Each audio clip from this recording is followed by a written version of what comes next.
Сәлем достар, бүгін біз сіздермен етті бәліш дайындайтын боламыз. Менің каналыма тіркеп, лайк басуды ұмытпаңыз.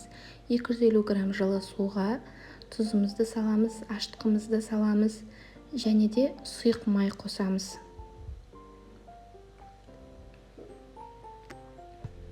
Бәрін араластырып, ұнымызды салып, жұмсақ қамыр илейміз.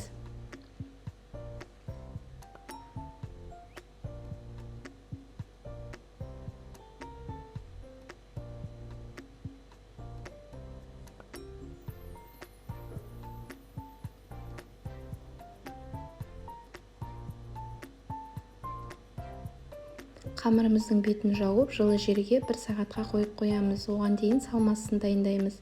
Салмасына мен фарш алдым. Үстіне тұзымызды, бұрышымызды қосамыз. Қамырымыз көтерілгеннен кейін 2-ге бөліп аламыз.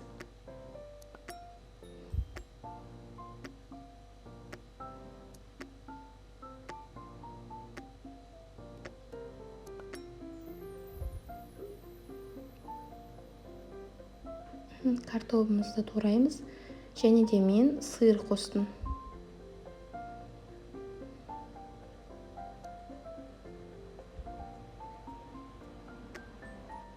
Қызанақтан қосылған соусымызды жағамыз. Үстіне фаршымызды қоямыз.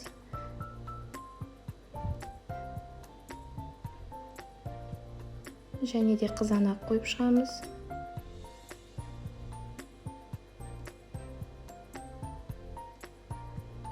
Картобымыз бен сиырымызды саламыз сосын бетіне.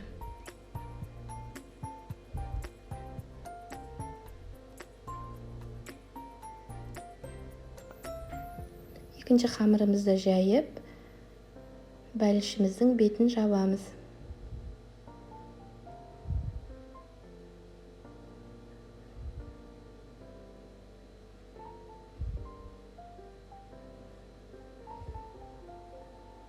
Үстінен осылай тесіп шығамыз, ауа кіру үшін. Және де бір жұмыртқа алып, бетіне жағамыз.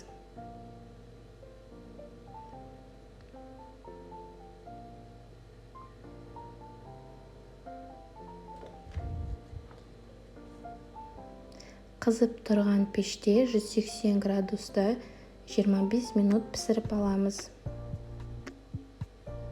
Мінекей достар, бәлішіміз дайын болды. Ас болсын бәрі.